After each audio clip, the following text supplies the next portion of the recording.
Hi, this is Owen at Cafe de Paraiso, and we are a sustainable social impact specialty coffee roasting company based in Las Vegas, Nevada. And today I want to show you how easy it is to make coffee at home using this simple V60 pour over device and whole bean coffee. So to do that, all you're going to need is your coffee. You're going to need a V60 pour-over device. This is made by a company called Hario, based out of Japan. You can buy these online or at your local specialty coffee shop. This is a carafe. This is if you want to make a larger batch of the coffee. Usually when I make the coffee, I like to prepare a little more than what would normally fit in my cup so I can have my cup in a refill. So that's what this is handy for. Or if you make the exact same amount for your cup of coffee because you've weighed it out and you've tried it before, you could just put this directly on here. The way that this works is this is a funnel device. Coffee is something that you simply are really just steeping in hot water and exposing to the water so that the water solubles can come out of that coffee and then be separated from the grinds so that you don't have your grinds in your coffee. So for this device, they have a special filter. It's a V60 pour-over filter. These also you can buy online or at specialty coffee shops. For this filter, what you do is you fold it over the crease, and then you open it up like so. I'm going to fold it this way to kind of keep it in that position.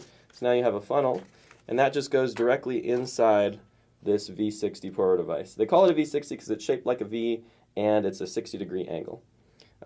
So now what I'm going to do is you would take your beans and you would grind them, which I've already done. Before you grind your beans, because you always want to grind them fresh, it's always good to have a scale handy or to have done this once before, and then you know based on your measuring device or measuring cup exactly how many beans you're going to use. And the way that I do that is by weight. So when I'm doing my coffee, I use a ratio format. So if I'm doing a coffee that's more concentrated, I'll use a 1:10 or 1:12, 1:14 ratio. Or if I want it more diluted, I'd use something like 1:18 or 1:20. Now what those numbers mean is the 1 is 1 gram of coffee, and then the higher number is how many grams of water you pair with that 1 gram of coffee. So it makes sense that if you're using less water with your coffee, you get a more dense brew. It's more concentrated, less diluted with water. Whereas if you want to have more water, if you want to have less of a strong, less of an intense coffee brew, then you have more water, and that kind of dilutes that system. So for this purpose, I'm going to use a 1/16 ratio, which is kind of standard. You'll often find coffees brewed somewhere between 1:14 to 1:18. So I'm going to use that 1:16 ratio. I've already pre-weighed and ground 30 grams of my coffee here. This coffee happens to be our Guatemala coffee. It's from a region called Huehuetenango. It's from a single estate farm that is certified as organic and Rainforest Alliance on that farm. So I've got the coffees. Something that I'm going to do is before I put my coffee directly in the filter, and this is something you can do, it's optional, is I like to pre-wet my filter, and that's to heat up this system, especially this because it's ceramic. And also the carafe as well. Usually when you heat up the system in advance, you have a more stable temperature environment so that you know that when you're brewing the coffee, that the brew is actually happening at the temperature that you want, which is ideally somewhere between 185 to 205 degrees Fahrenheit. So I just ran the water through, I wet the whole filter, filled this carafe up with some water here. I'm going to set this aside, pour out the water. And so now I've got my pre-wet, preheated system here. I've got the filter inside my V60. Filter comes out the bottom there. There's a little hole. That's where the coffee drips into your cup, or in this case, I'm pouring it over this carafe. I'm also just using a standard, at-home coffee electric kettle. Or water kettle. So this is just going to help me to heat up my water, to boil it really quickly. I don't have to use a stove. You can heat up your water any way you want, but what's nice about this is you can just click the button, it gets up to a boiling point, And then typically these will be a little bit more consistent also than if you're using a stove. And the way to really know what the temperature is to use a temperature probe. Not everyone has those, so the way that I do it is I eyeball it, and I want to make sure that after the water stops boiling, that the surface of the water becomes flat and calm. And that's just a way to sort of calibrate and have a measurement point that I know is sort of precise and exact and is repeatable. In coffee, it's very important to want to have measurable, repeatable, quantifiable steps that you take so that if you want to change your coffee, you actually have the ability to do that. So we can, for example, change the size of the grind. We can change the amount of coffee to water as a ratio, or in the total volume if I want to have more coffee. We can change the temperature of the water. We can also change the time it takes for me to pour the water and the technique that I use.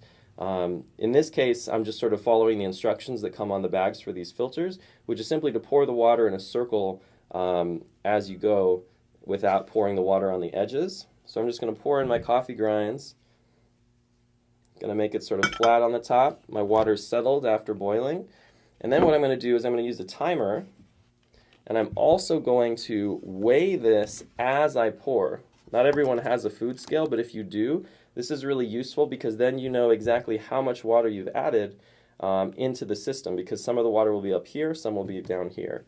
So right now I've tared it out. It's at 0 grams. Started my timer.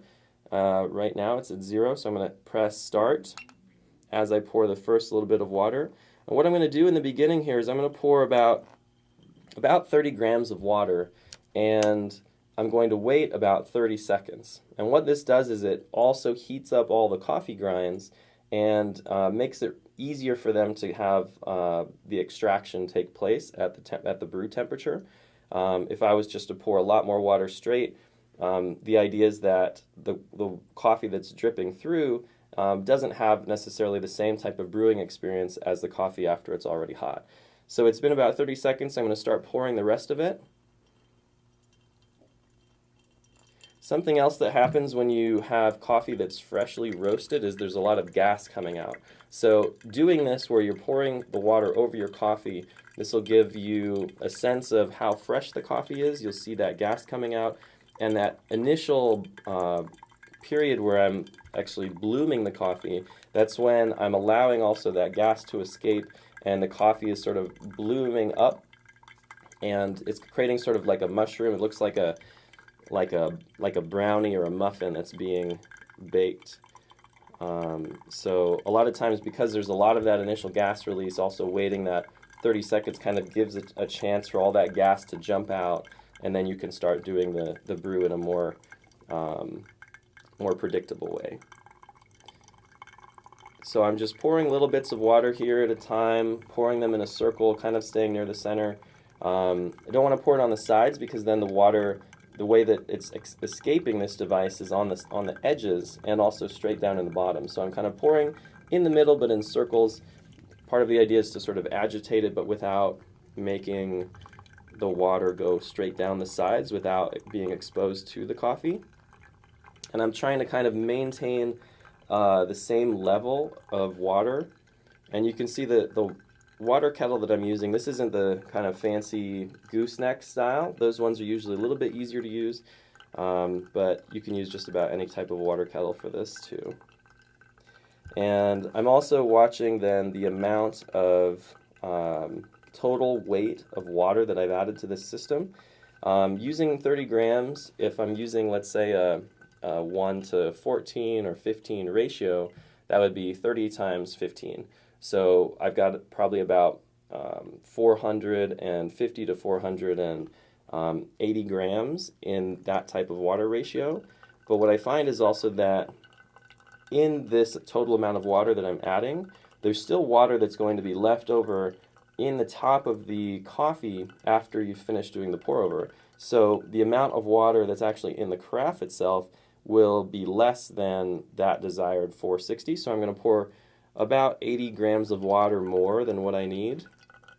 Or if you're doing a bigger batch, then the idea is to sort of say, oh, okay, it could be more water stored inside those beans, so I'll add more to the system so that the total weight of the coffee that I'm producing is actually the desired amount, around 450 to 480 with 30 grams of coffee.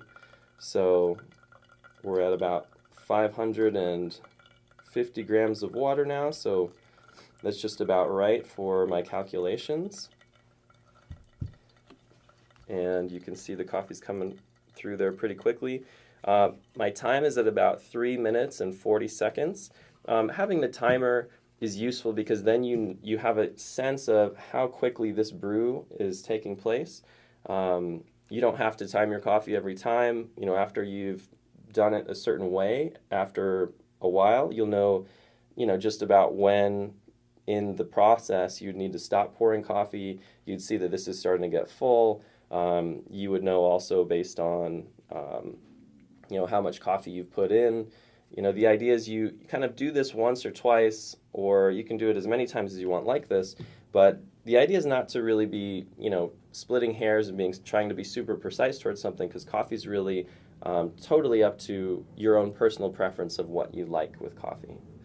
So what I like to do is just find a system that I enjoy using that makes a good cup of coffee for me, and that is also convenient for my own personal habits and preferences. So in this case, I find it's pretty easy to boil water. I find it's pretty easy to grind my beans at home and then just add them to a system like this, pour over the water through a 3.5 to 4 minute period, and have now coffee ready. There's other methods you could use, like a French press, for example, where you pour it and stir it up, and you kind of forget it for like 4 minutes, and then you come back and do the press. Pour over is different in a way because it uses a paper filter, so you won't get as much of a grittiness of the French press, where you get some of that coffee grind inside the coffee.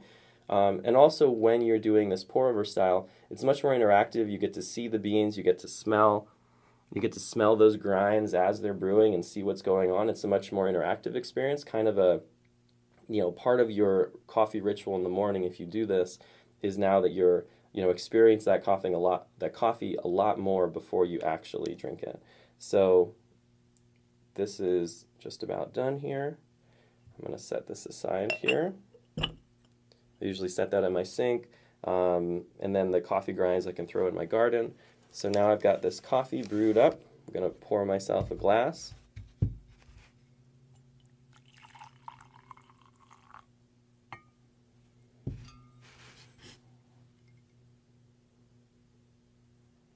So this coffee, this is our Guatemala coffee. This has a lot of sweetness. It's very bright. This coffee has some fruit notes, also a lot of chocolate. I get a very kind of a sweet chocolate flavor, somewhere between like milk chocolate and a, like 70% cacao dark chocolate. It's very interesting. I would love for you guys to try this. This coffee, as well as all of our other coffees, are available on our website, cafedeparaiso.com. If you go there and you buy any of our coffees on the Our Coffees tab, we'll donate $1 to education charities, half to the state where you live, and half to the country where the beans come from. So I'm going to try this now.